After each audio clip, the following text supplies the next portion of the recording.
Good morning, ladies and gentlemen, partners and colleagues. Welcome to Renewable Energy Working Group event for Distributed Clean Energy Solutions.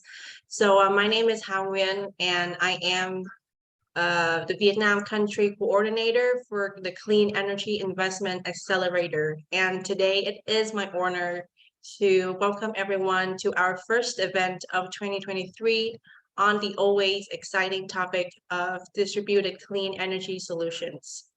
And before we start, I'd like to say Happy New Year to everyone. And on behalf of CEIA, I'd like to wish everyone a fruitful and prosperous 2023. Change slides, please. Firstly, I'd like to remind everyone of all the logistics. So if you have any questions for us, please write it in the Q&A box in Zoom. And if you have any technical issues, please let us know in the chat box. Our team will assist you accordingly. And for translation, the event is live in English and Vietnamese. So please choose the language that you prefer. And 1 week after the event, we will share the video recording on our video sharing platform. And the slides of the speakers will also be shared with their approval. And next, I'd like to go over the agenda of today's event. After the introduction, a speaker from CEIA will give his presentation on the latest news on Vietnam distributed renewable energy. After that, we will welcome our speaker from NREL, who will be presenting about the overview of aqua photovoltaics. And lastly, representing the developers, a speaker from Solar BK will share his case studies on applying thermal solutions. And finally, we will have a panel discussions among our panelists where we will answer everyone's questions. And regarding the context of the webinar, the Renewable Energy Buyers Vietnam Working Group in Vietnam was launched in 2017 by CEIA. And our focus is improving the understanding of Vietnam's clean energy procurement of corporate energy buyers and their supply chain partners. We also engage with clean energy solutions providers and investors and NGOs to improve their understanding of market activities and challenges.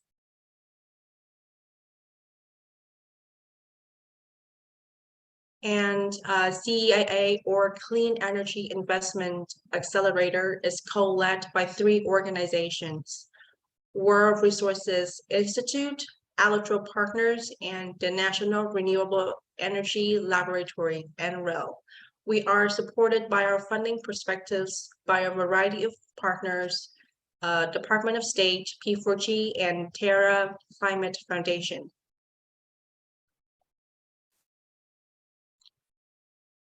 In terms of activities, CEIA works on various market engagement using platforms such as this webinar series on clean energy topics, user support, and policy designs with regards to clean energy procurement such as rooftop solar, DPPA, and now distributed clean energy solutions.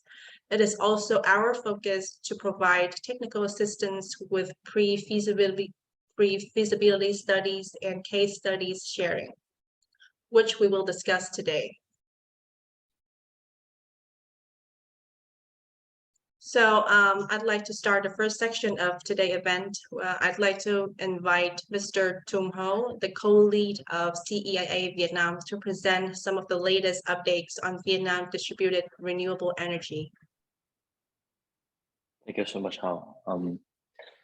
I hope that everyone's hearing me well. So best wishes to you all for 2023. We hope to kickstart the year with an event on an exciting topic of distributed energy solutions. So before I give back the stage to the experts, the real one, I just want to give some background to why we are having this topic for today. Next slide, please. So what is the definition of distributed energy system? So the phrase refers to any kind of technology that allows for generation, storage, and in energy monitoring and control options for the end user.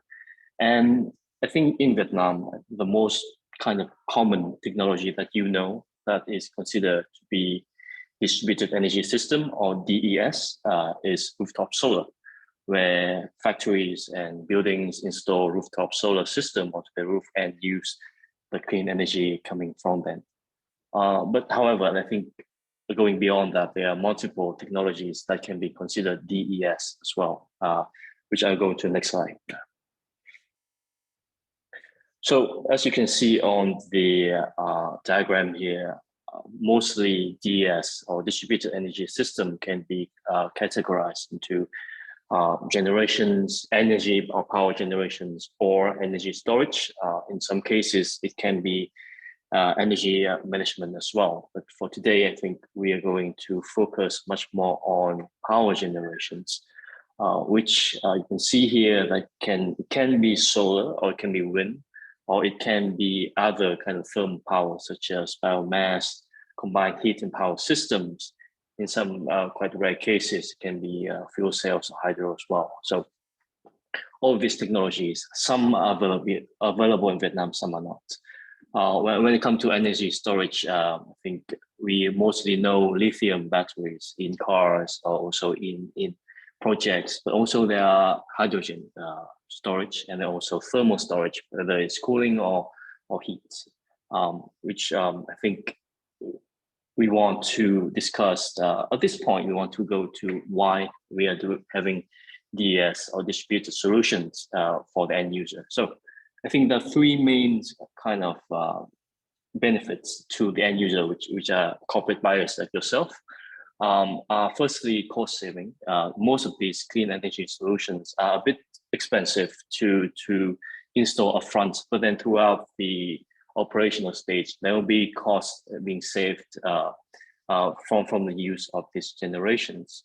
Secondly, I think the use of DES combined with other technology can improve your efficiency in operations, whether that is energy efficiencies or kind of combine synergized energy savings with other solutions as well. Last but not least, I think the use of DES improve renewables or clean energy integration into your system, and also reduce the carbon emissions of your factories as well.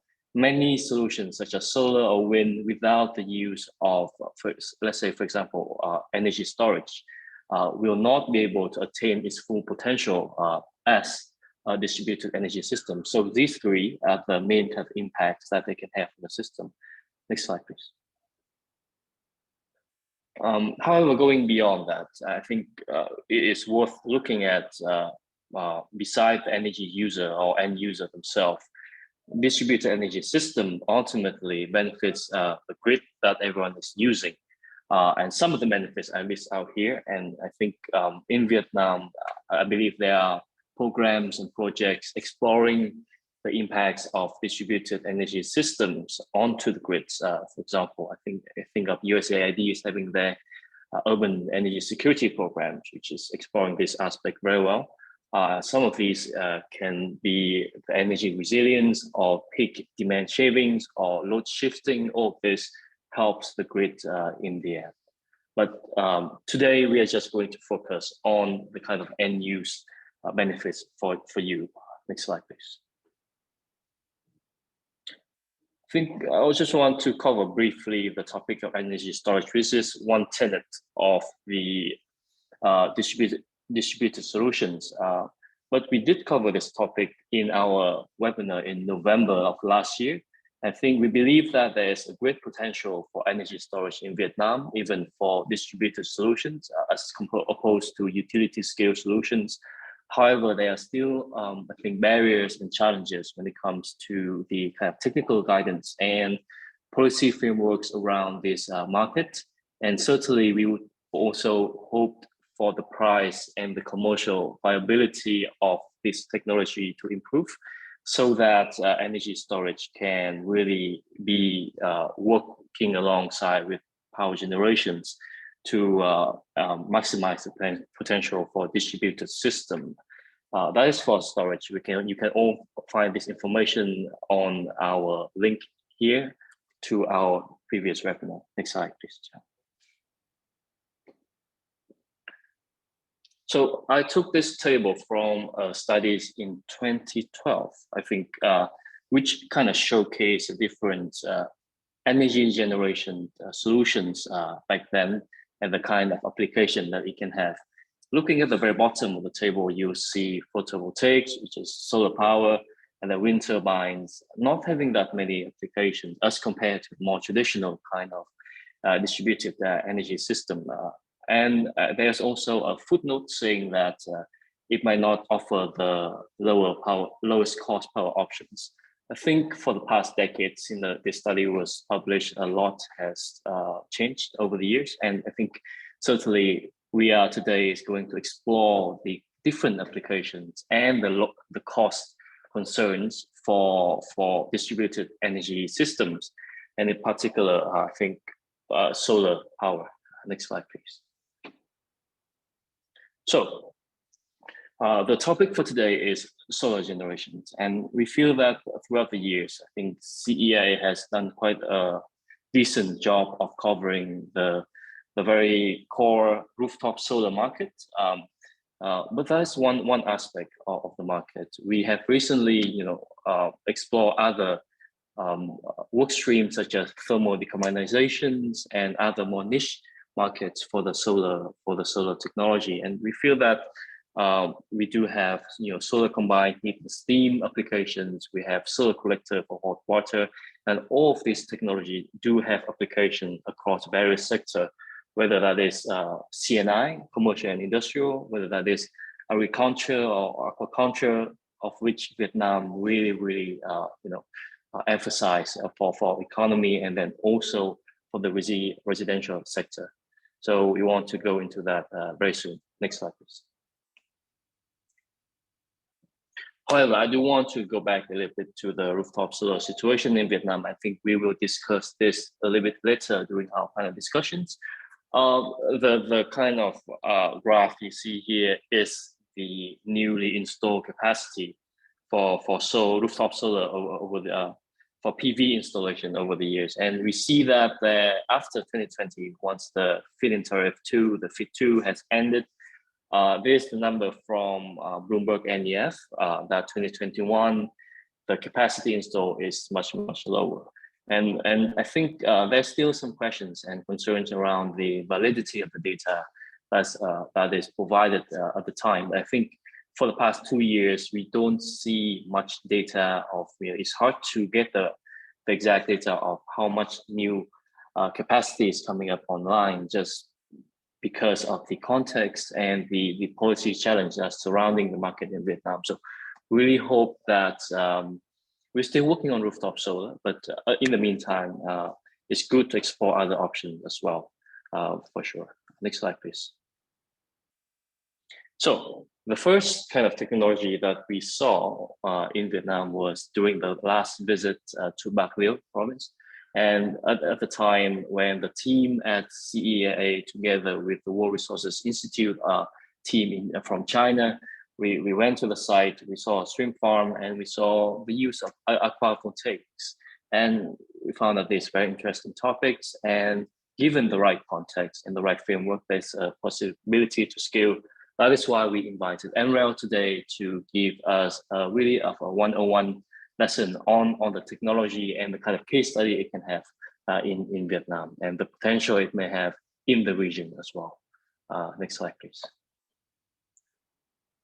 And secondly, I think another work stream that we've been doing, as I mentioned, was thermal decarbonization. And I think across the kind of different solution that we have, whether that is sustainable biomass, heat generations, or other technology, there was heat pump, which is, I think, in terms of the upfront capital, is quite expensive.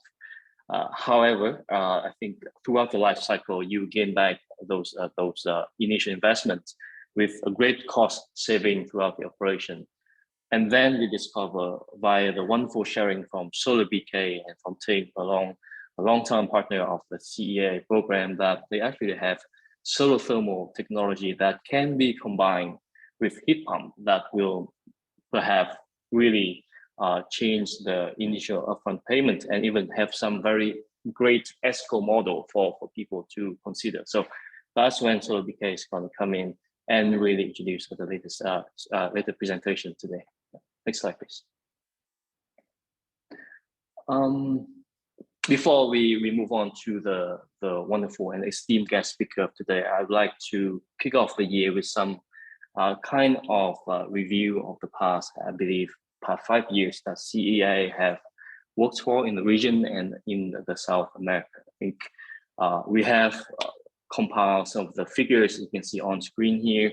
While the figure itself is great, I think that we are just grateful that for the past 5 years, we were able to support all of you, both the corporate buyers and the developers, to really have a platform to connect and also to make recommendations to policymakers, and really hopefully that we had some kind of impact on the progress of the market. And we look forward to continuing doing more of this in the near future.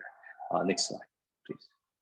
And very practically, I think well, when you look at the market, you in terms of impact, you look at the capacity that the program that was able to achieve. And throughout the past 5 years, CEIA has worked on the ground, and we have supported corporate buyers to have group procurements of rooftop solar installation across multi-site scale across Vietnam. We have done so via 8 projects.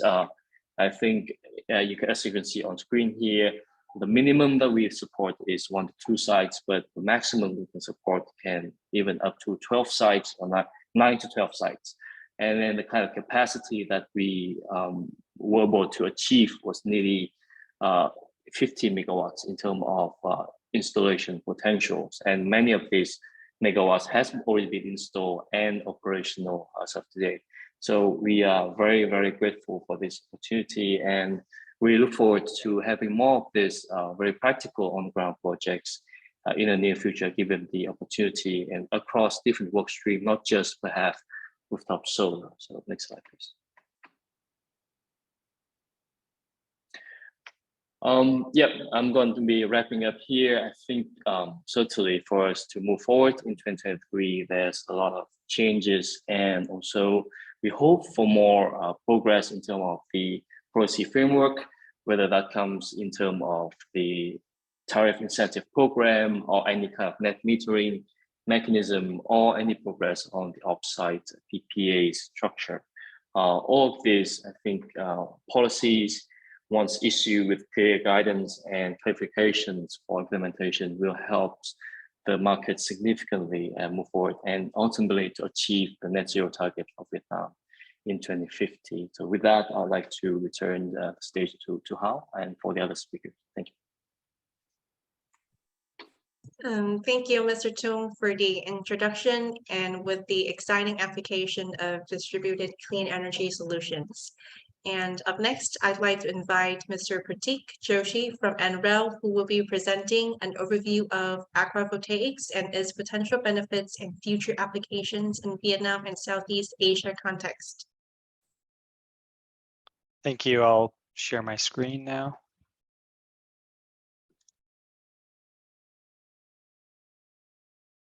Okay, can you all see it?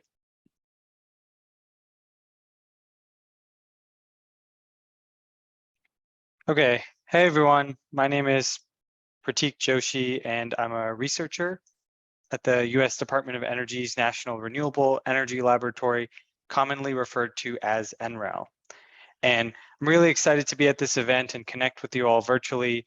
Hope everyone has a great year ahead. Very appreciative of the Clean Energy Investment Accelerator for organizing this meeting and inviting me to give this brief presentation. And I'll be talking a little bit about floating solar PV and then focusing on aquaculture PV. And that's because the work that NREL has done to date on these topics has primarily focused on floating PV, but there are a lot of different connections between floating PV and aquaculture PV.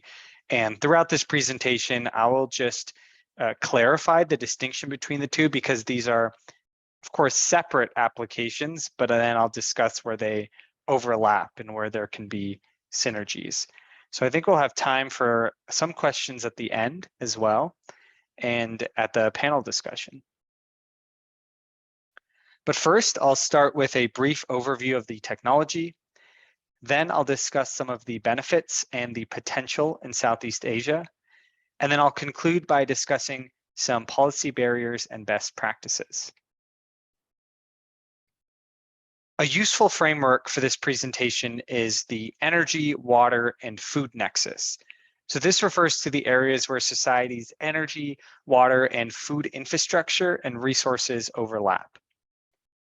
Agriculture combined with solar PV, so that's known as agri-PV, and we just heard about that, or agrivoltaics, that can be found at the intersection of the energy and the food sectors.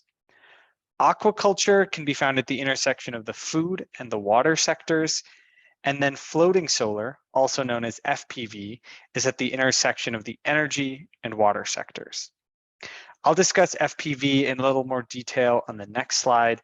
And then finally, where all three of these sectors overlap, right in the middle, energy, water, and food, we can find aquaculture combined with solar PV, known as aqua PV or aquavoltaics. And that's, of course, the focus of this presentation. So this image just illustrates what a typical FPV or floating solar photovoltaic system could look like. Of course, today the focus is on distributed energy systems. So these can be distributed or utility scale or larger. FPV uses the same PV modules as ground mount or rooftop solar. Historically, this has been sited on artificial water bodies like reservoirs or dams. The panels can be mounted on plastic and steel floating platforms, and then locating the PV on existing water bodies can have some benefits like reducing land use, conserving water resources by reducing evaporation, and increasing the panel efficiency due to the cooling effect of water. Aquaculture, that's the cultivation of finfish, shellfish, crustaceans, seaweeds on land or at sea for food. And then aqua PV, that's just referring to any sort of use of solar energy to power the various aquaculture activities. That can occur on different water body types, such as tanks, inland water bodies, coastal areas, and offshore marine environments. And aquaculture can be paired with rooftop, canopy, ground mount, or floating PV. And the arrows on this slide just indicate those connections between aquaculture water body types and PV technologies. I'll stress this point at the bottom here that the technology best suited to an individual aquaculture farm, that's of course highly site specific. It can depend on factors such as the location, available infrastructure, and the energy needs. It's important to consider what's motivating countries, particularly in Southeast Asia, to deploy FPV and aqua PV, both separately and in tandem. There are ambitious renewable energy targets and economic development opportunities, concerns about energy and food security. Southeast Asia, as you all know, has abundant solar and water bodies, abundant solar resources and lots of water bodies. This figure is just showing you that great solar resource in the region. There are competing land uses for food and energy production. And then finally, there are potential for financial and energy savings. So some of the benefits of aqua PV. It can reduce the cost of energy at aquaculture sites, and then that can reduce the cost of the food itself. That's because energy is often the largest expense for aquaculture businesses. Aqua PV can also reduce greenhouse gas emissions because many of these farms rely on diesel generators. It can enhance food and energy security because you are domestically producing and consuming your food and energy resources. Using those solar panels to shade the aquaculture systems can reduce water temperature on hot days. That's been shown to be beneficial for fish and shrimp growth. Furthermore, covering the systems with panels, those can also protect your aquaculture product from predatory birds. And then finally, similar to the floating solar benefits, you can reduce the water evaporation by covering the water with solar, if that's indeed the case. And that can then reduce your water consumption, that can reduce your energy consumption, and that rolls into the financial savings as well. So here at NREL, we're currently wrapping up a study looking at the technical potential of floating solar FPV in Southeast Asia, and that'll include detailed results for each of the 10 countries within ASEAN, the Association of Southeast Asian Nations. I'm aiming for those findings to be published in the next 1 to 2 months, but for now I can talk about those preliminary results. And that shows a technical potential of FPV between 133 and 276 gigawatts on reservoirs, including hydropower and non-hydropower reservoirs.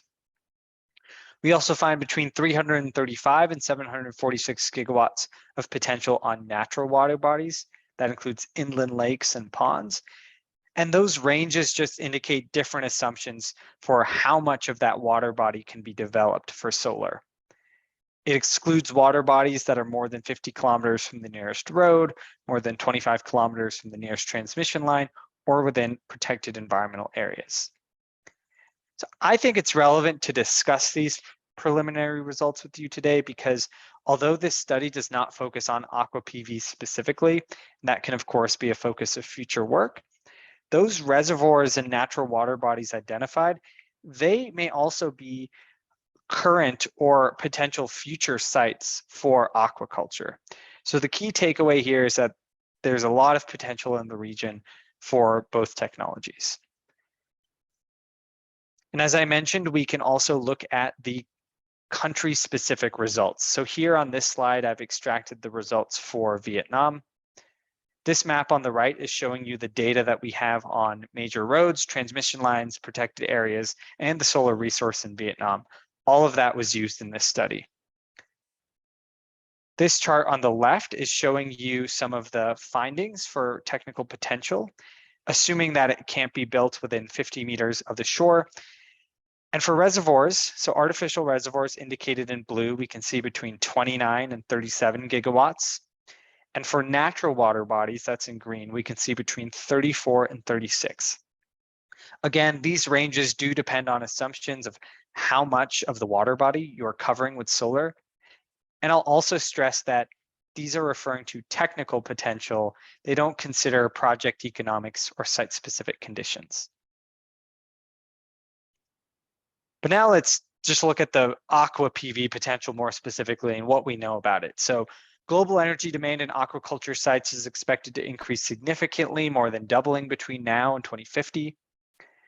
Vietnam in particular is the 4th largest exporter of aquaculture seafood, and in 2021 there were a little more than 1 million hectares of inland aquaculture. As I mentioned earlier, many of those farms may rely on expensive diesel fuel, they may be in off-grid locations, so there's a big potential benefits for aqua PV.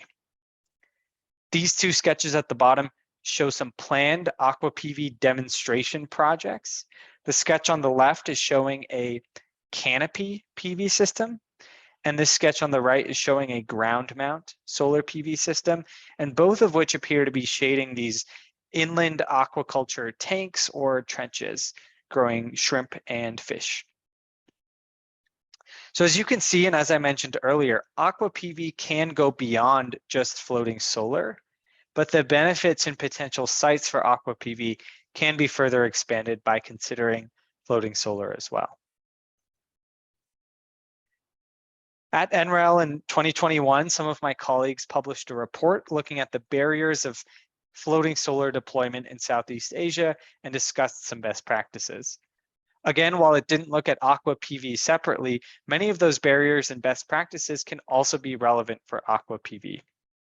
So I'll conclude my presentation today by going through some of these in a little more detail and then highlighting a case study. So to be mindful of time, I'm just going to touch upon those barriers and best practices that are particularly relevant to aqua PV in my view, and I've indicated that on the slide.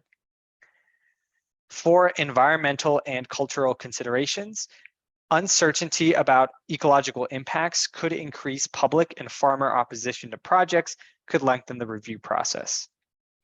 Previous negative experiences with renewable energy could also lead to unfavorable opinions of aqua PV, both within the public, for farmers, for renewable energy buyers, such as yourselves. However, government support for additional research and development on those environmental impacts can mitigate these concerns. Public outreach and educational programs specifically targeted to farmers can also increase aqua PV knowledge and acceptance.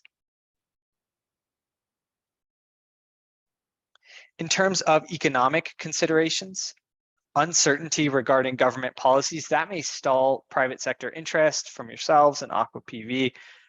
Workforce shortages, those could also raise development costs. However, if you do have a workforce that is capable of installing floating solar or even other types of solar, that can help meet your aqua PV workforce needs because there's obviously similar skill sets. Some of the proposed best practices include creating transparent and consistent incentives for energy development that can reduce uncertainty for aqua PV projects and reduce the cost of development. Furthermore, government support of renewable energy can help de-risk this technology for farmers and attract private sector financing. So that could take the form of rebates, tax incentives, some of the commonly known policies.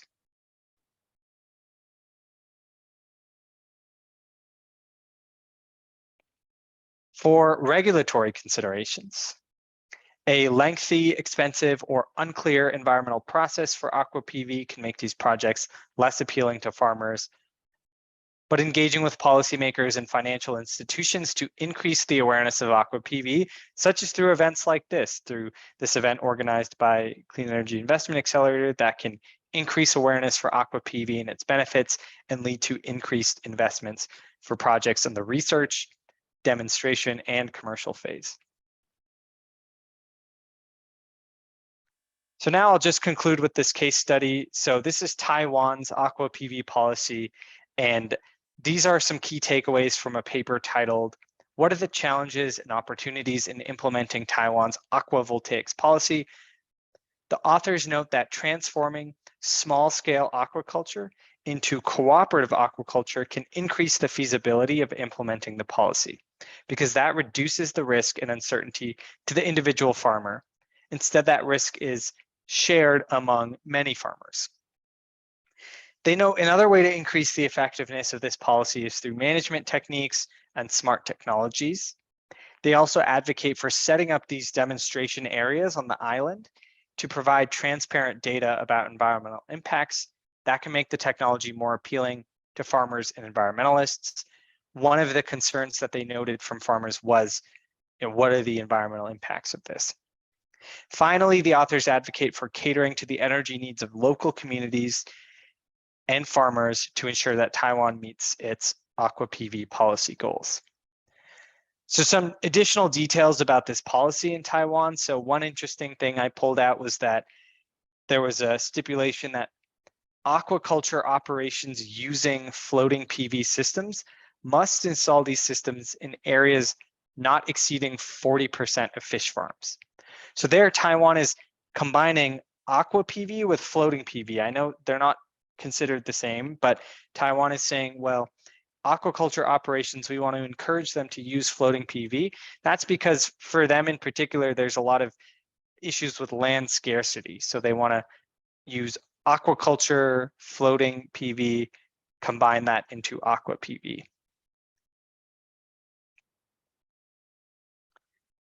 Yeah, and with that, I'd like to thank you all for listening. So my contact information is listed here along with the email of my colleague Sika, who leads a lot of this floating solar work at NREL. And then on the next slide, I have some just references and future reading if any of this was of particular interest. So as I mentioned, I'll be available at the panel discussion, but right now I'm happy to see if there are any questions from the moderators and just, yeah, thanks again and Happy New Year.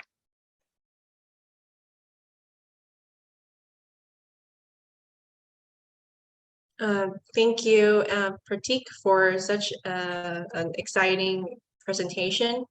Does anyone have any questions for Pratik in the moment, or else we will move on to the next session and all questions will be answered at the panelist discussion.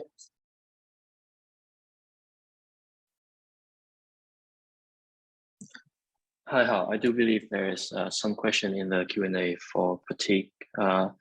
So I think one of the question was if the study explore any kind of potential impacts of floating PV on local biodiversity, or say a reservoir or natural lake. Sure. Yeah, that's a great question. Happy to answer that.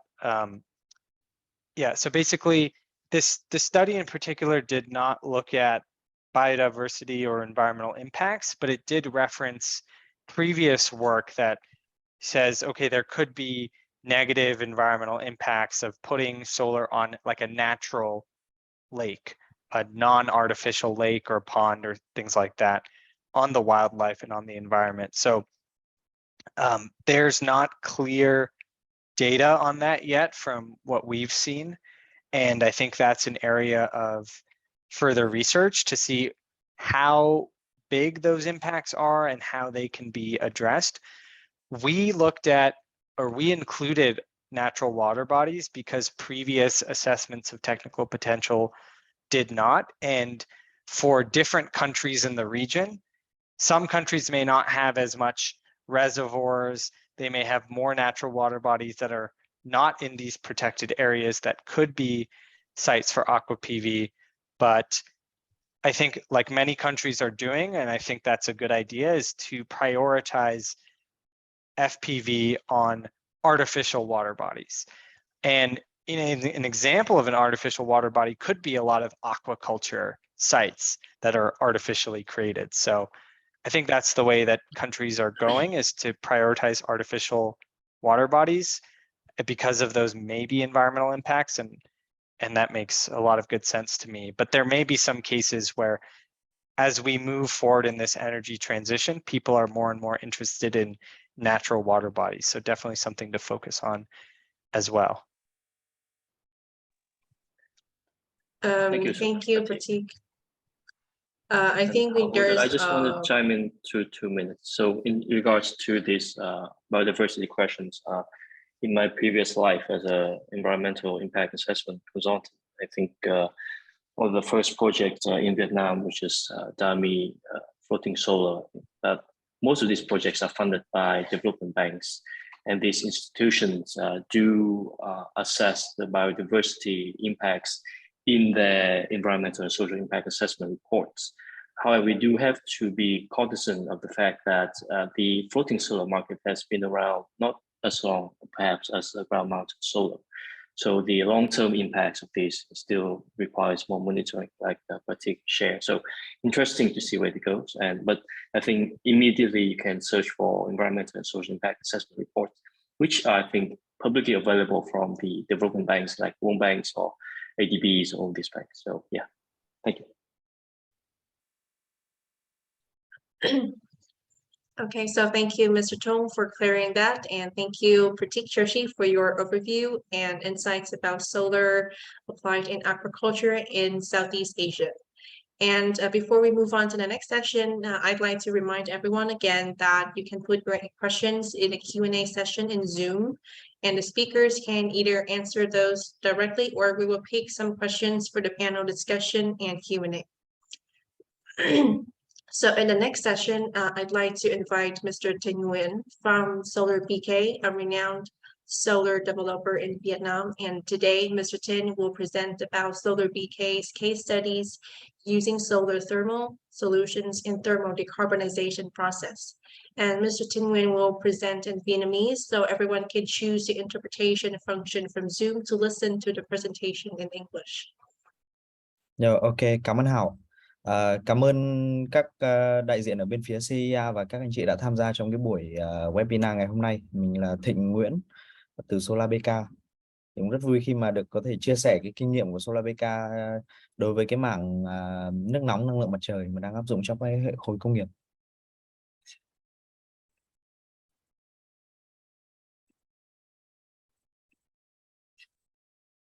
Ok.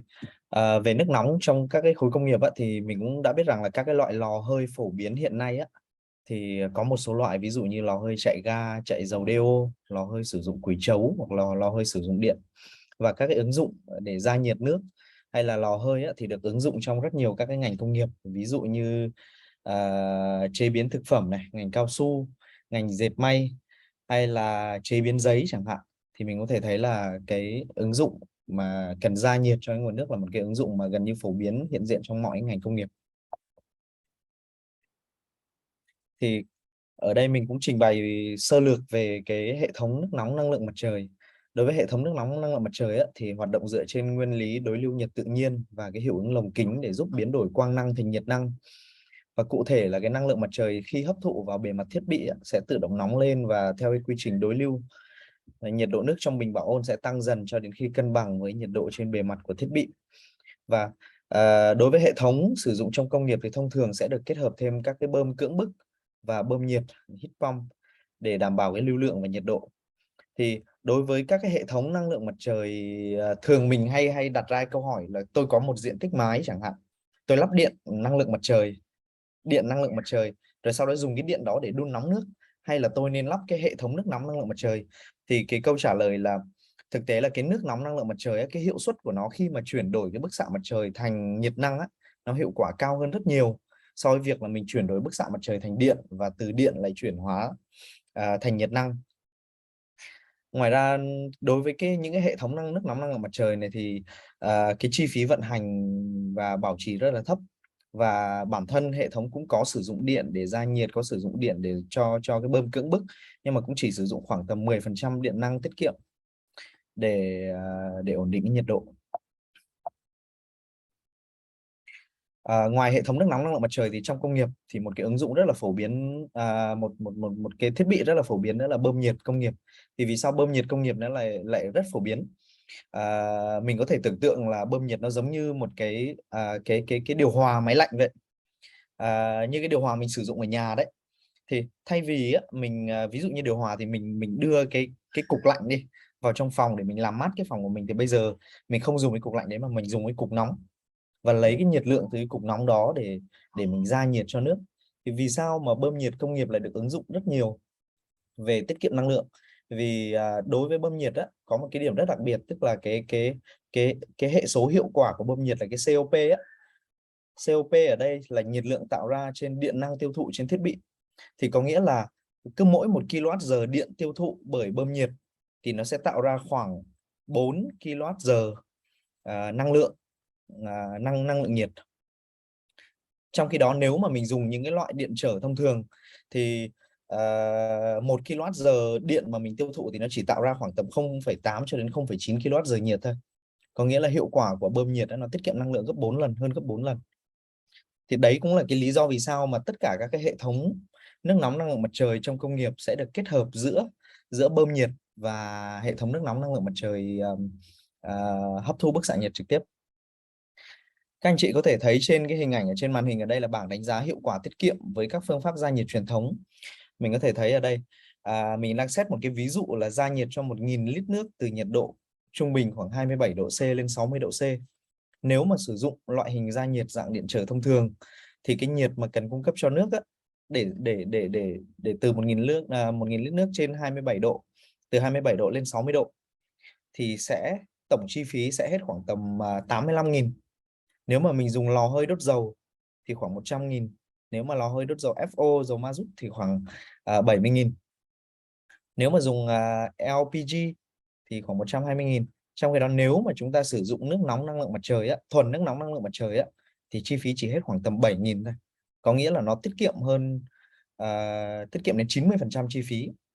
Và để ổn định cái chất lượng điện, ổn định cái chất lượng nước, lưu lượng thì sẽ kết hợp với bơm nhiệt. Có nghĩa là nếu mà chỉ sử dụng thuần bơm nhiệt thì khoảng 18.000, nghĩa là nếu mà mình phối hợp vừa nước nóng năng lượng mặt trời vừa bơm nhiệt á, thì cái chi phí nó chỉ khoảng đâu đó từ 13 đến 15.000 thôi cho khi mà đun 1.000 lít nước. Có nghĩa mình cũng đã tiết kiệm rất nhiều chi phí và tiết kiệm rất nhiều năng lượng.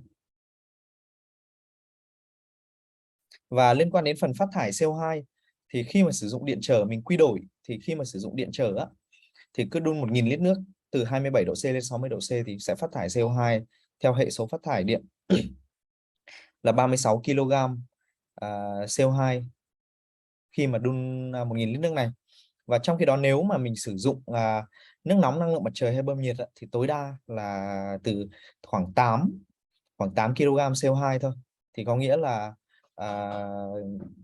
cái việc mà giảm phát thải CO2 khi mà sử dụng nước nóng năng lượng mặt trời kết hợp với bơm nhiệt là rất là hiệu quả, vừa cắt giảm về phần chi phí và vừa cắt giảm về phần phát thải CO2. Đây là một cái cấu hình về phối hợp giữa một cái hệ thống nước nóng năng lượng mặt trời và bơm nhiệt trong ngành dệt may. Thì mình có thể hiểu là ví dụ trong ngành dệt may, những cái nhà máy có thể sử dụng trong dệt nhuộm hoặc là sử dụng cho các cái máy giặt nóng chẳng hạn, thì hệ thống nước nóng năng lượng mặt trời và bơm nhiệt đóng vai trò giúp tăng cái nhiệt độ cho nước. Và khi mà mình sử dụng cho lò hơi chẳng hạn thì là thay vì mình phải gia nhiệt cái lượng điện nước lên một cái nhiệt độ nhất định thì bây giờ nước nóng năng lượng mặt trời sẽ gia nhiệt, gọi là preheat, cho cái để mình cắt giảm cái điện năng tiêu thụ trong cái quá trình mà gia nhiệt trước đó. Với cái giải pháp kết hợp này thì giúp cắt giảm chi phí khoảng tầm 70.000 đồng cho 1.000 lít nước nóng. Thì mình thể thấy cái đầu thị ở đây là mình phối hợp khi mà nước ở trong, ví dụ như mình sử dụng đối với cái ứng dụng này thì là có lò hơi chẳng hạn, thì từ lò hơi nước nóng sẽ được gia nhiệt chuyển về máy giặt nóng và chuyển qua lò hơi, và từ lò hơi sẽ đi hồi về phía máy giặt như thế này. Ngoài ra nữa thì một cái ứng dụng mà rất là phổ biến trong công nghiệp, ví dụ như trong những cái ngành chế biến thực phẩm chẳng hạn, ví dụ như chúng tôi cũng đã triển khai cái dự án với nhà máy Casimex, là công ty chế biến thực phẩm ở Cần Thơ. Thì họ cần vệ sinh những cái thiết bị mà sử dụng trong cái quy trình chế biến, ví dụ như dao cắt chẳng hạn, thì sử dụng nước nóng. Thì đây là một cái cấu hình mà chúng tôi đã áp dụng cho cái nhà máy chế biến thực phẩm đó. Về cái case study mà tôi đã trình bày là Casimex, thì mục đích sử dụng nước nóng của Casimex là vệ sinh dụng cụ và thiết bị rửa tay với cái nhu cầu nước nóng khoảng 23 mét khối một ngày. Cái hiệu suất của cái điện trở hiện hữu rất là thấp, vì là sau một thời gian sử dụng thì cái hiệu suất của hệ thống gia nhiệt điện trở nó sẽ thấp đáng kể theo thời gian. Thì hiện tại đối với cái nhà máy này thì là cái hệ thống điện trở có cái hiệu suất là 62%. Và khi áp dụng cái hệ thống nước nóng năng lượng mặt trời thì nhà máy này có thể tiết kiệm được tổng điện năng lên đến khoảng 263.000 kWh điện mỗi năm, tức là tiết kiệm đến 77% cái điện năng phục vụ cho nước nóng trước đây, và giúp nhà máy đấy tiết kiệm đến là 400 triệu Việt Nam đồng một năm và giảm phát thải 211 tấn CO2 mỗi năm. Thì mình có thể hiểu rằng là đối với cái hệ thống nước nóng năng lượng mặt trời mặc dù nó rất là nhỏ, nó không có quá đáng kể, không có chiếm quá nhiều diện tích ở trên mái, nhưng mà cái hiệu quả mà nó mang lại về mặt kinh tế thì rất là đáng kể. Chính vì vậy mà khi mà đầu tư cái hệ thống nước nóng năng lượng mặt trời thì cái thời gian hoàn vốn nó cũng, đối với các cái khu vực ở miền Nam chẳng hạn, từ phía Đà Nẵng trở vào, thì cái thời gian hoàn vốn chỉ khoảng tầm từ 4 năm đến 5 năm. Thì đây là cái cấu hình khi mà mình đo đếm vì bản thân, để mà đánh giá được cái hiệu quả của việc sử dụng nước nóng năng lượng mặt trời thì đầu tiên mình sẽ cần đánh giá, vì là khi mà đã thay thế cái nước nóng năng lượng mặt trời, thay thế cho điện trở rồi thì mình sẽ cần phải đo đếm là cái lượng điện, cái dựa theo công thức ở đây, tức là cái công thức về phần năng lượng. Nếu mà mình dùng điện trở thì cái năng lượng mà để chuyển hóa, Q là nhiệt dung riêng của nước, M là khối lượng của cái lượng nước mà mình cần chuyển hóa, và T là cái độ biến thiên nhiệt độ của nước. Và tất cả đó mình chia cho cái H, tức là cái hiệu suất của điện trở hiện hữu. Và đối với cái hệ thống nước nóng năng lượng mặt trời thì mình sẽ đo đạc, vì là bản thân hệ thống nước nóng năng lượng mặt trời nó sẽ cũng tự tiêu thụ, nó cũng cần có tiêu thụ điện nhưng mà tiêu thụ rất là ít. Thì ở đây mình từ cái công thức này, thì cái file slide này sẽ chia sẻ đến các cái vị sau buổi webinar này, thì các vị sẽ từ cái công thức này mà mình sẽ tính được rằng là mình sẽ có được cái báo cáo và tính được rằng là thực tế khi mà thay thế mình sẽ tiết kiệm được bao nhiêu điện cho cái việc gia nhiệt nước nóng này. Và ngoài ra với Solar PK thì chúng tôi cũng tích hợp cái việc điều khiển giám sát cái hệ thống nước nóng năng lượng mặt trời này vào cái phần mềm SSOC của Solar PK phát triển. Và từ cái phần mềm này chúng tôi có thể giám sát song song hệ thống nước nóng năng lượng mặt trời và hệ thống điện mặt trời trên cùng một cái nền tảng. Và đối với cái nhu cầu hiện tại của các doanh nghiệp thì chúng tôi hiện tại cũng đang phát triển cái mô hình ESCO. Mô hình ESCO nghĩa là chúng tôi đầu tư toàn bộ cái hệ thống từ điện năng lượng mặt trời áp mái và nước nóng năng lượng mặt trời và chia sẻ cái phần tiết kiệm năng lượng cho các doanh nghiệp với mức chia sẻ doanh thu tiết kiệm từ 15 cho đến 30%. Thì cũng giới thiệu nhanh một chút về phía Solar PK. Thì Solar PK hiện tại là công ty Việt Nam và chúng tôi cũng đã có 15 năm kinh nghiệm liên quan đến phần tiết kiệm năng lượng và Renewable Energy. Hiện tại cái hệ sinh thái của Solar PK bao gồm 4 công ty, từ Solar PK đến nhà máy sản xuất là Irex, sản xuất tấm pin năng lượng mặt trời và sản xuất nước nóng năng lượng mặt trời, và Solar Esco là đầu tư. Thì trên hình ảnh các vị có thể thấy đây là cái nhà máy của chúng tôi tại Việt Nam, tại Phú Mỹ, Bà Rịa Vũng Tàu. Với cái mong muốn là chúng tôi có thể chủ động trong cái việc sửa chữa, thay thế, thi công lắp đặt cái hệ thống năng lượng mặt trời và hệ thống nước nóng năng lượng mặt trời tại Việt Nam. Trên đây là một số các cái dự án tiêu biểu mà đã áp dụng. Ví dụ đối với khối nhà máy thì chúng tôi ngoài cái case ví dụ như Casimex thì chúng tôi cũng áp dụng cho một số các cái nhà máy thủy sản khác như thủy sản miền Nam ở Cần Thơ. Ngoài ra nhà máy Rich Product ở Bình Dương với công suất 24.000 lít một ngày. Ngoài việc áp dụng nước nóng năng lượng mặt trời này trong khối công nghiệp thì chúng tôi cũng áp dụng cho những khối khác, ví dụ như là khách sạn. Ở đây là khách sạn Hoàng Anh Gia Lai ở Myanmar với công suất là 45.000 lít một ngày. Khách sạn 5 sao Majestic ở Hồ Chí Minh khoảng 23.000 lít một ngày, và bệnh viện Từ Dũ ở Hồ Chí Minh ở 16.000 lít một ngày. Và đấy là đối với các cái hệ thống nước nóng. Và ngoài ra đối với những cái hệ thống năng lượng mặt trời thì chúng tôi cũng đầu tư và triển khai năng lượng mặt trời cho các cái nhà máy, ví dụ như Hải Mỹ Sài Gòn của Adidas, khối tất cả các cái trung tâm thương mại Vincom ở khắp cả nước với tổng công suất là 15 mê, các cái nhóm nhà máy Yashin Shimmer của tại Long An, và nhóm nhà máy Creative ở Thái Bình với công suất là 10 mê. Thì đây là một số những cái dự án tiêu biểu, và tất nhiên là về cái thời gian thì nó cũng giới hạn, nên là tôi cũng hy vọng rằng là các vị có thể đặt thêm các cái câu hỏi để mình cùng trao đổi trong cái buổi webinar này ở mục Q&A. Xin cảm ơn.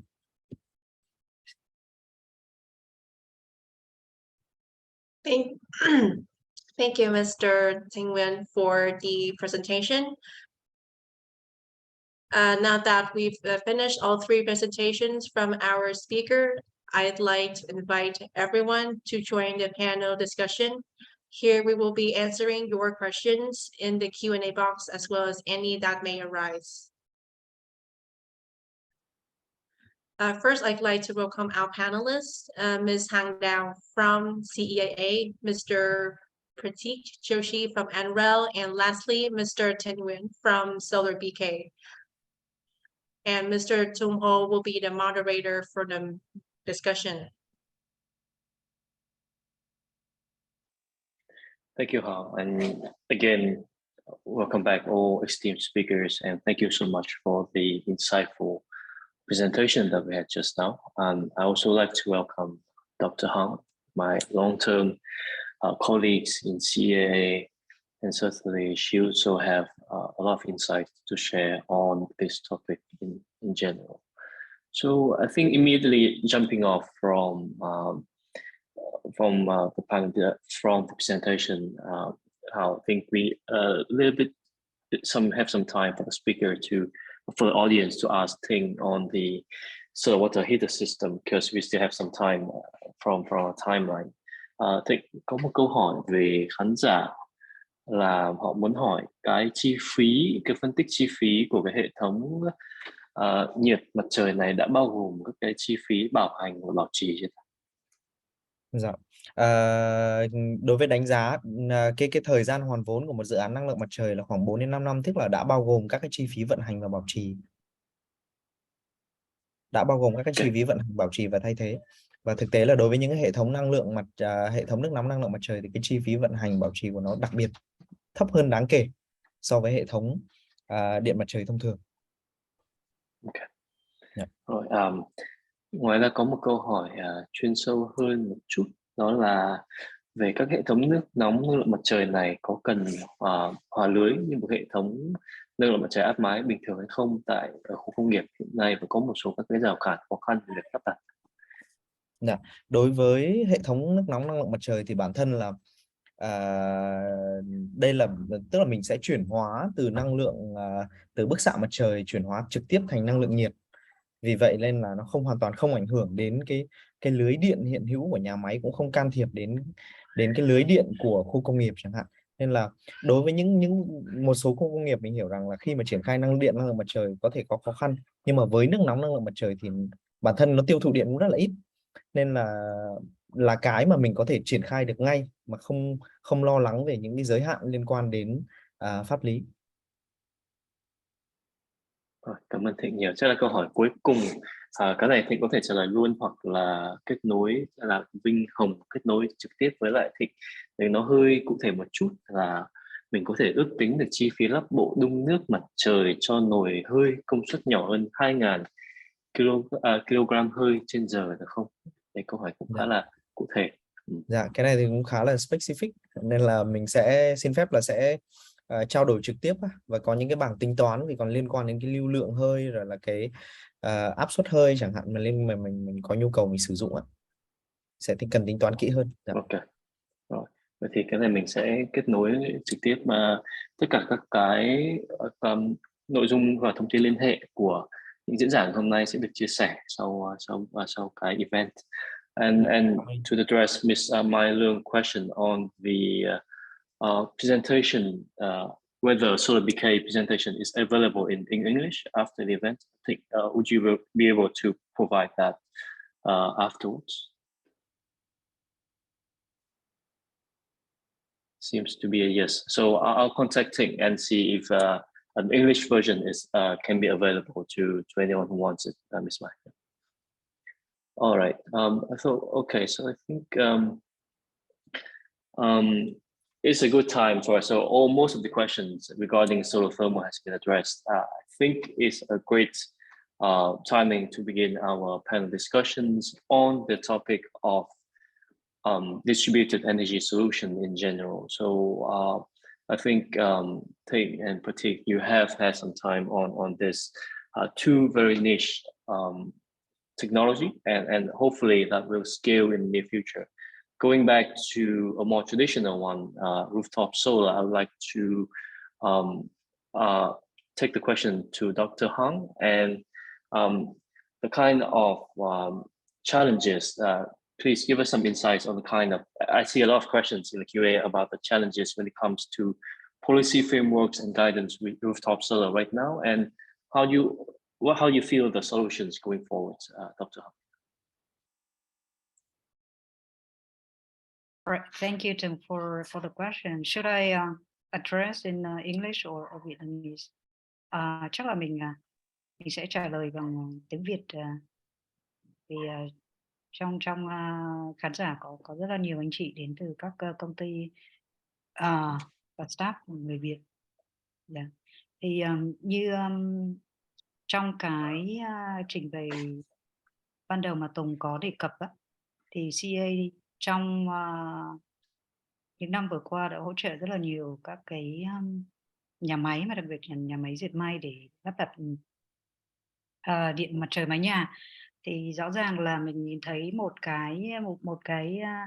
vài cái khó khăn về mặt là mình đang thiếu những cái quy định cụ thể hơn để cho các nhà đầu tư, các nhà phát triển cũng như là các nhà máy mà muốn lắp đặt điện mặt trời để triển khai. Tuy nhiên là trong 2 năm vừa rồi, kể cả khi mà mình không còn cái ưu đãi về feed-in tariff, thì các dự án vẫn tiếp tục triển khai trong khi chờ cái quy định rõ ràng hơn.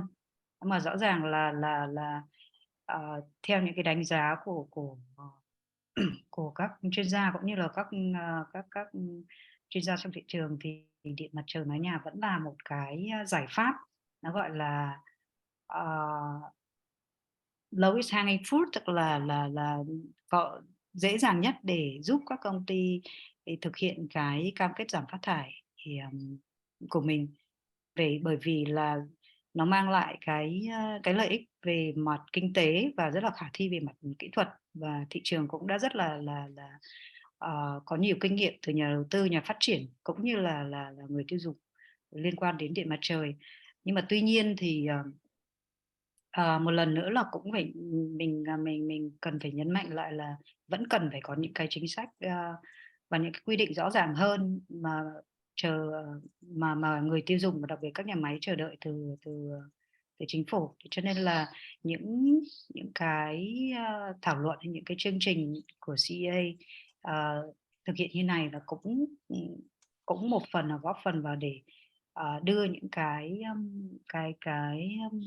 gọi là cái nguyện vọng, những cái đề nghị mà chính các nhà máy là những người dùng trực tiếp mong muốn để có được những cái chính sách nó rõ ràng hơn.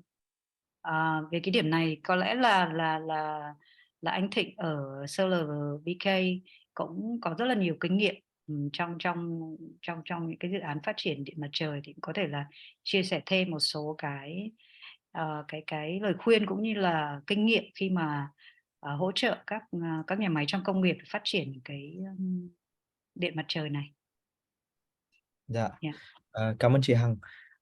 Nói về cái việc triển khai điện mặt trời áp mái cho các nhà máy ấy, thì vì sao mà điện mặt trời áp mái vẫn là một cái lựa chọn rất là phổ biến, vì là thực tế mà nói là khi mà lắp điện mặt trời áp mái, thứ nhất là cái thời gian triển khai nhanh, thứ hai là cái việc cắt giảm điện năng gần như là nó cắt giảm được một cách đáng kể và gần như tức thời. Mình hoàn thành lắp xong là đã có thể cắt giảm được luôn. Và lý do thứ ba nữa là nó hạn chế, tức là khi trong cái quá trình triển khai lắp đặt điện mặt trời thì nó rất ít ảnh hưởng đến cái hoạt động dây chuyền sản xuất thông thường của nhà máy. Thì đấy là những cái lý do mà tôi vẫn tin rằng và chắc chắn rằng là cái việc mà điện mặt trời áp mái, các cái nhà máy cũng rất là nên có thể quan tâm ở cái nếu mà mong muốn là cắt giảm đáng kể điện năng tiêu thụ. Đối với việc triển khai hệ thống năng lượng mặt trời trong các cái khu công nghiệp á, thực tế thì đối với những khu công nghiệp mà mua điện không phải mua điện trực tiếp từ EVN thì tôi nghĩ là cái vấn đề nó cũng sẽ dễ hơn. Nhưng mà đối với những khu công nghiệp mà có cái đơn vị vận hành lưới điện riêng á, thì chắc chắn là cũng sẽ cần phải trao đổi, vì bản thân các nhà với cái đơn vị trung gian bán điện đó, vì bản thân các cái nhà máy khi mà sử dụng điện á, trong cái hợp đồng mua bán điện hiện hữu của nhà máy với đơn vị trung gian đó cũng sẽ có những cái phần liên quan đến cam kết sử dụng điện từ lưới điện của khu công nghiệp. Thì khi mà lắp điện mặt trời lên có thể nó sẽ có cái sự điều chỉnh, có cái sự ảnh hưởng đó, nên là cái việc mà làm việc với đơn vị quản lý lưới điện của khu công nghiệp là một việc cũng là cần thiết để đảm bảo cái việc mà hợp tác lâu dài giữa chính nhà máy và khu công nghiệp đó. Và hiện tại đối với chúng tôi thì cũng có một số nhà máy mà chúng tôi vẫn triển khai được và vẫn làm việc được với khu công nghiệp. Cái này cũng tùy từng khu công nghiệp, cũng phải thẳng thắn là cũng tùy từng khu công nghiệp. Và một số khu nghiệp thì chúng tôi cũng may mắn là cũng đã làm việc được, ví dụ như ở Đức Hòa chẳng hạn, thì khu nghiệp đó vận hành lưới điện riêng nhưng mà vẫn có thể triển khai được. Hoặc là như chúng tôi biết thì ví dụ như Udico chẳng hạn, thì Udico cũng rất là sẵn sàng. Udico là công ty vận hành lưới điện của Idico, các khu công nghiệp của Idico, thì Udico cũng rất sẵn sàng open cho cái việc là một công ty ở bên ngoài đầu tư rồi là cung cấp điện cho nhà máy ở bên dưới, và họ cũng rất là hỗ trợ. Yeah.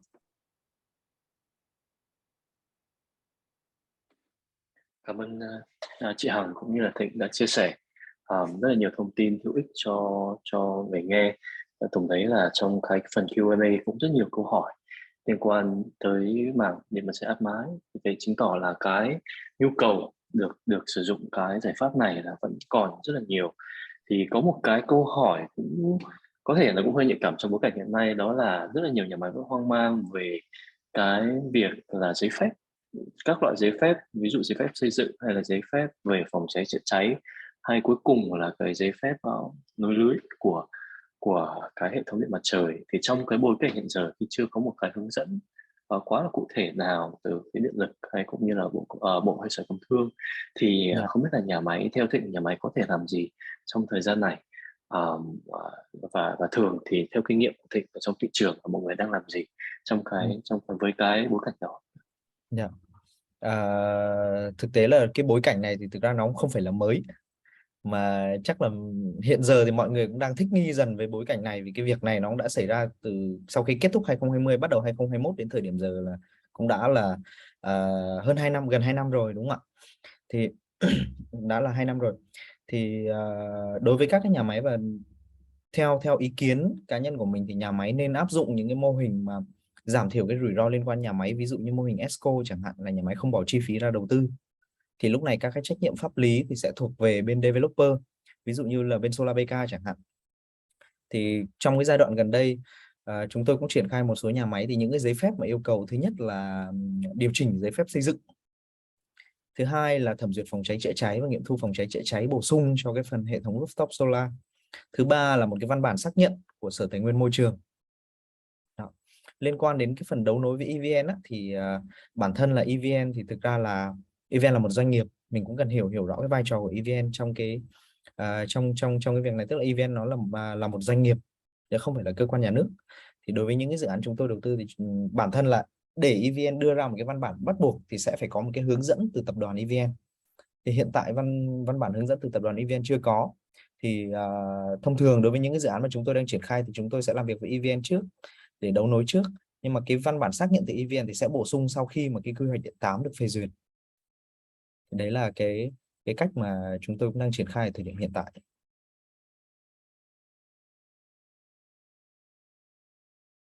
Dạ. Cảm ơn Thịnh rất nhiều. Đây cũng là cách thường thì CEIA cũng quan sát trên thị trường, và trong cái dự án gần đây thì cũng là lời khuyên mà CEIA dành cho các bên mua điện và các nhà máy và đang muốn khám phá cái giải pháp này. Thì thực sự cái mô hình ESCO là cái mô hình nó sẽ giảm thiểu, đương nhiên là không bao giờ có một cái trường hợp nào mà là hoàn toàn gọi là bỏ cái rủi ro đi cả, nhưng đấy là cái mô hình giảm thiểu rủi ro lớn nhất cho các nhà máy hiện giờ. Và cũng không chỉ là có rủi ro về mặt pháp lý, còn là rủi ro về các khâu vận hành cũng như là các cái sản lượng hệ thống nữa. Đó thì khi mà nhập cái mô ESCO thì nhà máy thực sự có thể khá là an tâm trong cái giai đoạn đó, miễn là đương nhiên là trong giai đoạn xây dựng và vận hành thì gặp tới những bên đơn vị phát triển dự án chất lượng và hàng đầu thị trường. Đó. Thì ví dụ cũng xin phép là chuyển lại tiếng Anh một chút để hỏi câu hỏi cho Pratik. So Pratik, sorry for leaving you give it for those questions, but I think it gives quite a good context of the necessity of some policy guidance or framework when it comes to any particular technology, like in Vietnam that was rooftop solar. And then I would like to come to you, Pratik, when it comes to aqua photovoltaics or aquaculture PVs, the necessity for development of this sector. Do you feel like for Taiwan they have? I think you mentioned that they have policies. Can this sector, you think, can still prosper without some policy guidance? Can the private sector do it by themselves, or how do you feel about that situation? Yeah, thanks for the question, Tung. It's a good one to think about, and I think, of course, even if there isn't great policy guidance from the government, of course, the private sector can do things, and aquaculture farmers can still pursue the technology, but I think it would be greatly limited. And I think that the policy role is very important to increasing this or making it more mainstream, such that aquaculture farmers, whether they're a very small business or a larger business, can not only know about aqua PV, but have the tools to access it. So I think it's similar to how renewable energy as a broader topic can still be developed without government support, but government support and policy, clear policy guidance is really important. And people did talk about and had questions about environmental impacts. So that's one thing that policy can be clear about. There can be support financially to kickstart the industry. Sometimes there's permitting issues. So if you're citing energy infrastructure on a water body or something similar to that, there can be differences in what is the government agency that is in charge of approving that, or if you're going to interconnect to the main grid, there's those issues. So yeah, I think the takeaway is that the policy support can be really helpful in unlocking this market. Jihan, go ahead. Right. Thanks, Pratik.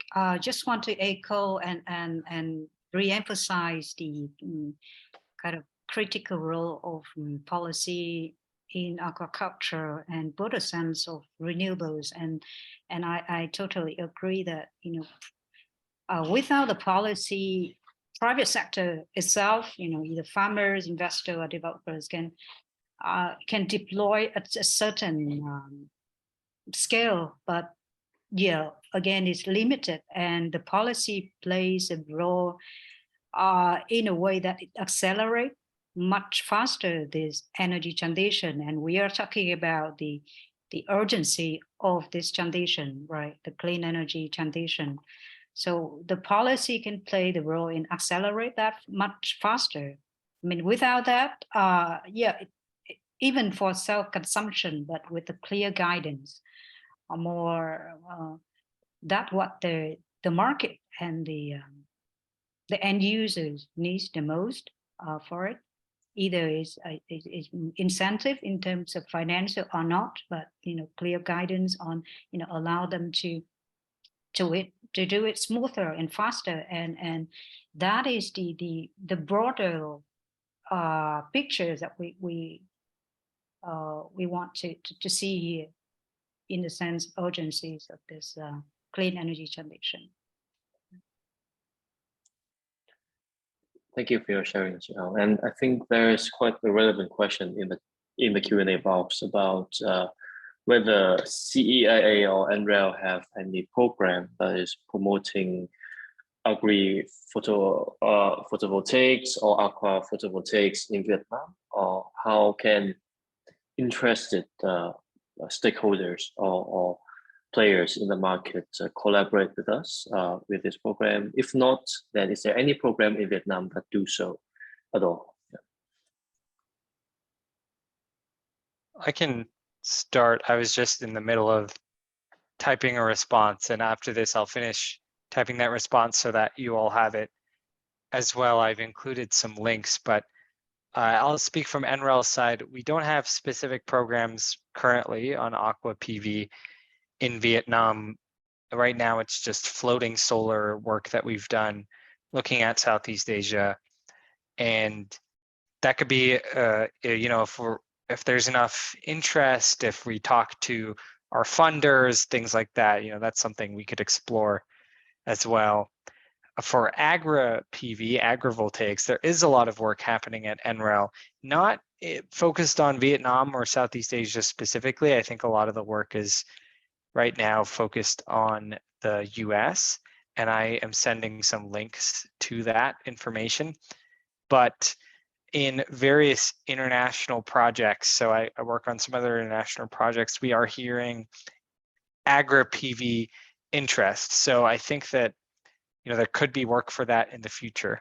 And then for Vietnam specifically, maybe CEIA knows of other projects, but I came across in my research, and I referenced this in the presentation, the Fraunhofer Institute of Solar Energy Systems. They're based in Germany, and I'm typing this link in the chat as well.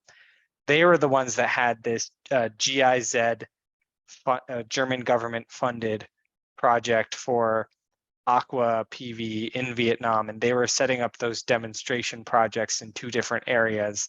I showed those diagrams of the sketches that they're planning to build and operate. So maybe if somebody's interested in collaborating, that's an ongoing project in Vietnam. I don't know. I don't have any contacts with them, but I will send a link to that. Thank you so much, Pratik.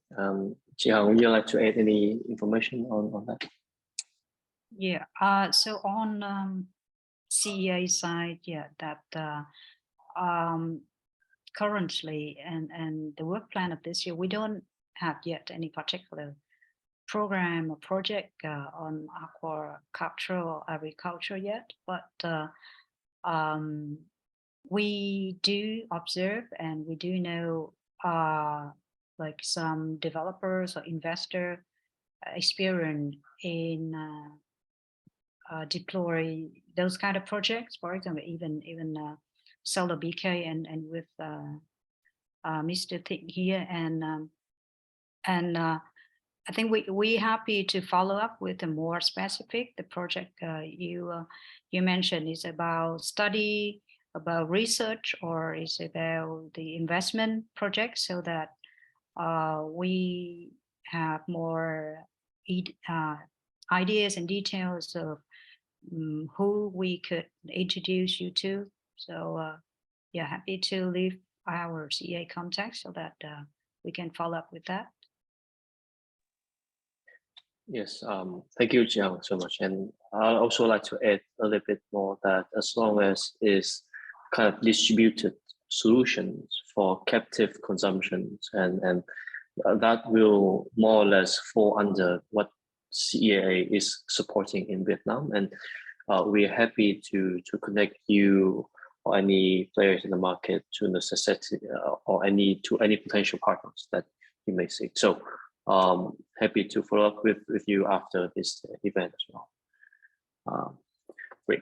So I think a quick question on, I think return to take cũng có một câu hỏi tương tự với mảng nhiệt mặt trời, thì không rõ là trong thời gian vừa qua thì Solar BK có nhận được sự hỗ trợ hay là có những cái hướng dẫn từ phía về mặt chính sách cho cái mảng nhiệt mặt trời này không, hay là hoàn toàn thị trường này đang được phát triển bằng khối tư nhân. Và nếu mà Thịnh thấy có cái tiềm năng nào mà để có thể nhân rộng những cái giải pháp nào về mặt chính sách hay là các hỗ trợ từ CEIA có thể nhân rộng được cái việc nhà máy sử dụng được cái công nghệ này không? Dạ, xin phép làm rõ lại câu hỏi một chút là về phần công nghệ về hệ thống điện năng lượng mặt trời hay nước nóng năng lượng mặt trời ạ? Nước nóng nhỉ? Nước nóng năng lượng mặt trời. Thực tế mà nói là cái phần nước nóng năng lượng mặt trời là một cái mà rất là phổ biến, vì bản thân á, nước nóng năng lượng mặt trời nó là một cái hệ mà giúp giảm điện năng tiêu thụ, và nó có tiêu thụ điện nhưng nó không phải là nguồn phát. Đối với hệ thống năng lượng mặt trời á, thì nó là một cái nguồn phát. Thì các cái chính sách á, liên quan đến ví dụ như là liên quan đến luật điện lực chẳng hạn á, thì luật điện lực là nó hạn chế những cái đơn vị khác mà tạo ra một cái nguồn phát lên cái lưới điện của điện lực hoặc lên lưới điện của đơn vị vận hành điện. Còn hệ thống nước nóng năng lượng mặt trời thì rất là đơn giản, bản thân là nó tiết kiệm cái điện năng tiêu thụ và nó có tiêu thụ một ít, và nó không phải là một nguồn phát, thế nên là không ảnh hưởng, hoàn toàn là chính sách là không có bất kỳ một cái giới hạn nào liên quan đến nước nóng năng lượng mặt trời.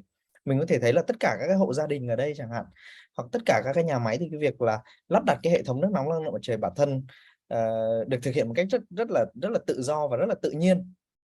Chỉ trừ khi mà cái hệ thống nước nóng năng lượng mặt trời đấy mình thiết kế cho nó quá cao chẳng hạn, mà nó thay đổi cái chiều cao của cái công trình chẳng hạn, nó ảnh hưởng đến cái giấy phép xây dựng. Còn liên quan phòng cháy cháy thì nước nóng năng lượng mặt trời hoàn toàn không có bị ảnh hưởng. Đó, nên là có thể khẳng định, chắc là cũng là hoàn toàn có thể khẳng định 100% được rằng là cái việc triển khai nước nóng năng lượng mặt trời hoàn toàn không có gặp bất kỳ một rào cản nào. Yeah. Chị Hằng cứ nói đi. Right. Cảm ơn Thịnh. Vừa là một comment cũng vừa là một câu hỏi cho Thịnh. Vậy thì là tức là mình không có cái rào cản về chính sách khi mà áp dụng cái công nghệ nước nóng này. Rõ ràng là bản thân mình ở nhà mình cũng có nước nóng mặt trời và mình rất là thích. Rõ ràng là không phải tốn điện để đun.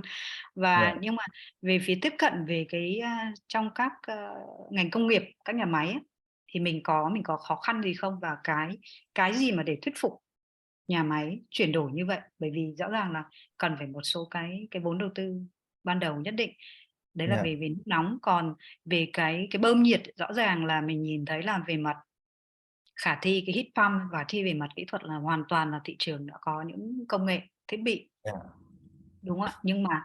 Nhưng mà trong cái áp dụng trong công nghiệp ở Việt Nam thì gần như có vẻ là nó vẫn không biết, mình có thể là chưa được tiếp xúc thị trường nhiều và chính xác, nhưng mà cảm thấy là nó chưa được xứng đến cái tiềm năng của nó về Dạ. mặt quy mô đó. Mà trong khi đó thì mình nhìn thấy về cái công nghệ thì mình không cần phải quá lo lắng và không phải chờ Dạ. là công nghệ phát triển.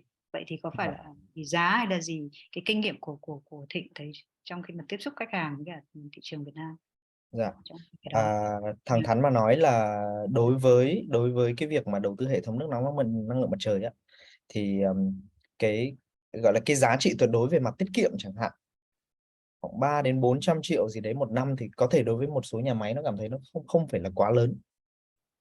Và thực tế là bản thân là rất nhiều nhà máy cũng ngại về cái phần là nếu mà lắp hệ thống nước nóng bằng năng lượng mặt trời thì mình cũng sẽ phải modify một chút đối với cái dây chuyền hiện hữu. Thì đấy là những cái lo ngại của phía nhà máy, nhưng mà cũng phải khẳng định rằng là ở cái thời điểm hiện tại á, khi mà những cái chính sách mua điện gián tiếp ví dụ như direct PPA chắc chắn là sẽ mất rất nhiều thời gian để có thể đi vào thực tế được, thì cái việc mà mình tiết kiệm năng lượng đến gọi là every penny count đấy tiết kiệm từng chút một liên quan đến phần năng lượng là những cái tốt nhất mà mình có thể làm ở thời điểm hiện tại. Và nước nóng năng lượng mặt trời là một cái mà gần như là nó có impact, nó có hiệu quả thực sự để triển khai.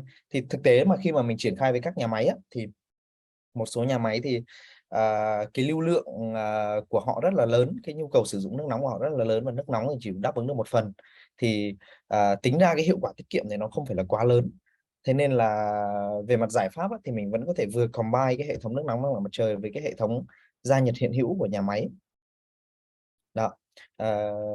Thì đấy cũng là một số các cái thông tin mà mình cũng chia sẻ, vì là như thời gian gần đây thì mình cũng thấy một số các cái doanh nghiệp lớn là cũng đã quan tâm nhiều hơn đến nước nóng năng lượng mặt trời, và có cái nhu cầu để triển khai cho toàn bộ các cái nhà máy, ví dụ như một số nhà máy trong ngành thực phẩm ví dụ như Nestle chẳng hạn, thì họ cũng đang có cái định hướng là vừa triển khai năng lượng mặt trời và vừa tối đa hóa cái phần mà sử dụng nước nóng năng lượng mặt trời để tiết kiệm từng kWh năng lượng tái tạo một. Vậy thì còn về cái bơm nhiệt ra cái heat pump á, Thịnh Đối có đề đối cập có kết hợp và cái giá thành của nó so với Thực ra là mình thấy cũng rất nhiều các cái nhà máy, do là hầu hết các nhà máy ở cái thời điểm mà xây dựng ấy, đối với các nhà máy mới nhá, thì mình thấy là đã áp dụng heat pump rồi. Còn những nhà máy cũ ấy, thì bản thân là họ sử dụng hệ thống điện trở, vì là tại cái thời điểm đó thì heat pump nó chưa phổ biến, và cái chi phí của hệ gia nhiệt điện trở tại cái mức đầu tư ban đầu nó cũng thấp. Đấy thì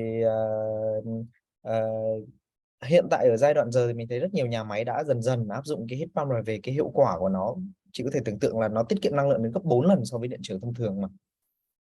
Đấy, nên là cũng đã rất là phổ biến. Heat pump thì nó cũng có một cái nhược điểm, đó là cái lưu lượng nước nóng mà nó có thể chuyển đổi được thì nó không phải quá cao. Đấy, nên là đối với các nhà máy á, thì sẽ cần phải phối hợp vừa heat pump vừa điện trở để có thể tiết kiệm được năng lượng.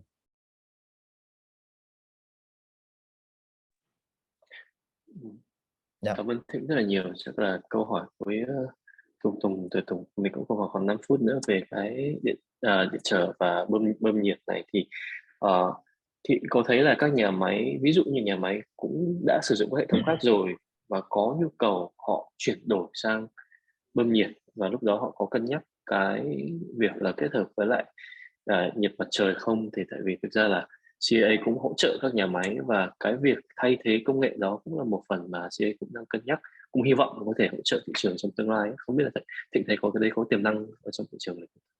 Dạ, về đối với nếu mà mình xét tiềm năng ấy, thì đối với từng nhà máy, những cái nhà máy nào mà mình có cái lò hơi hiện hữu mà sử dụng điện trở chẳng hạn, gia nhiệt điện trở chẳng hạn, mà đã có tuổi thọ khoảng tầm 4 đến 5 năm á, thì có nghĩa là cái hiệu suất của cái điện trở đấy nó đã xuống rất là thấp. Ví dụ như cái case study nhà máy Casimex mình đã trình bày chẳng hạn, thì cái hiệu suất nó chỉ khoảng tầm 62-65%. Có nghĩa là mình bỏ ra 100 kWh điện á, thì chỉ có khoảng 62 kWh được chuyển hóa thành nhiệt thôi. Thì những cái nhà máy như vậy thì có những cái động lực rất là lớn để mình có thể thay đổi, mình có thể đưa ra cho họ được cái giải pháp hiệu quả về phần năng lượng cho họ. Và hầu hết các nhà máy thì hầu hết đang sử dụng những cái hệ thống điện gia nhiệt bằng điện trở, thì mình thấy rất nhiều nhà máy là cũng đều gặp những cái vấn đề liên quan đến hiệu suất của hệ thống gia nhiệt điện trần. Cảm ơn rất nhiều. Okay.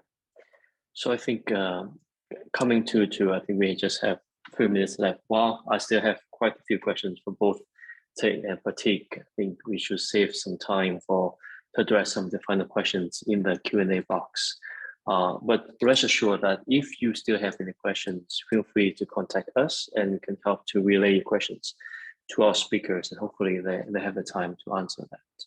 And so in our Q&A, I do see while our webinar is on the distributed energy system, I do see a few questions on DPPA, and very broadly, I'd like to answer that live, that there have not been much updates on the DPPA.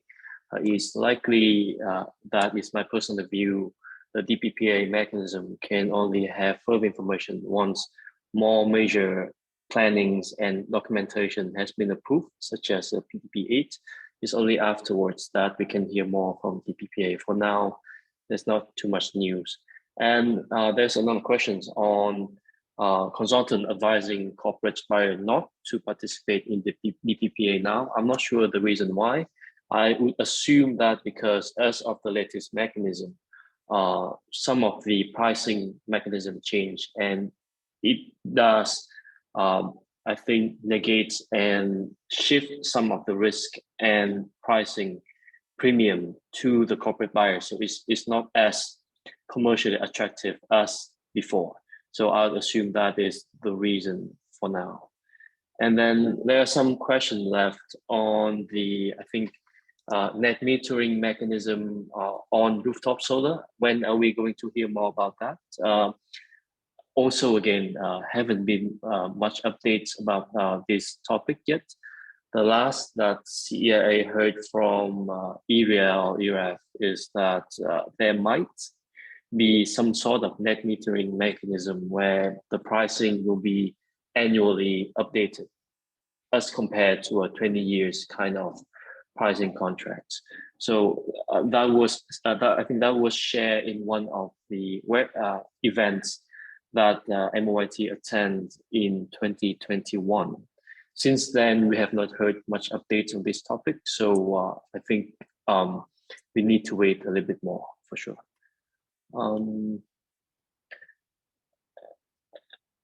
And then I think that's so far all the questions. There's some question about ESCO and then the kind of specific cost analysis on this. I think that is a deeper question that requires more analysis.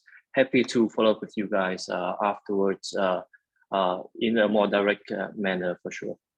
And then I think last question on the panel, share more information on green financing, the products in the market, on energy infrastructure installation. I think energy infrastructure, I think that would, I'm not sure if you mean utility scale kind of projects like wind farm or solar farms, but I think the green finance topic can take up a whole webinar by itself. So also happy to follow up with you after the event on this. I think there are a few, there are more green financing mechanism in the market now as compared to before, and there are more programs that is going to support that for sure. But I think those are most of the questions for now. So I'll return the stage to Hao to wrap up our event, and thank you all for participating. Thank you, Anton, for moderating and wrapping up the panel discussion. And I think that we're all very right on time. So I'd like to say thank you to all the partners and speakers for joining. And thank you, all of you, for taking your time out of your busy schedules. And it means the world to me. And today we've had wonderful insights from projects and market applications for distributed clean energy in Vietnam. And we certainly hope to see the market develop in the future, especially with the participation of all the buyers and developers who joined. And thank you once again for joining us, and have a nice day. Sincerely wish everyone a happy new year. Thank you, Thank you. everyone. Thank you. Thank you all. Bye. Take care.